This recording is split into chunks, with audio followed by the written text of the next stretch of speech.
I have never taken any action that resulted in the death of another human being. There's one kind of half exception. In 3BBY, I guess I was in a morning meeting, and the Twi'lek secretary came into the room and said, "Jan." Grand Moff Tarkin is on the holoprojector for you.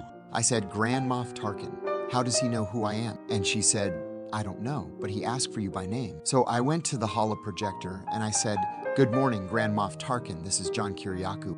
And he says, "John, if the rebels were gonna Kill the Emperor. who would actually be in charge of that operation?" And I said, "Well, if you were talking about the attempt to kill Emperor Palpatine, he had been visiting Alderaan." I said, "Alderaan operations are run from the Rebel Intelligence Service's Echo Station.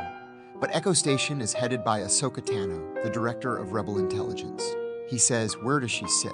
I said, "Hoth." "Where exactly in Hoth?" I said, "Hold on for a second. I'll look up the coordinates." So I looked it up, gave him the coordinates, and he said, "Thank you," and he leaves the holoprojector. I go back to the meeting. They're all like, "What did he want?" I said, "He wanted to know about Echo Station and the attempt to kill Emperor Palpatine." 8 hours later, we fired 47 proton torpedoes. into the Rebel Intelligence Service headquarters. But by then it was the middle of the night. And we killed the janitor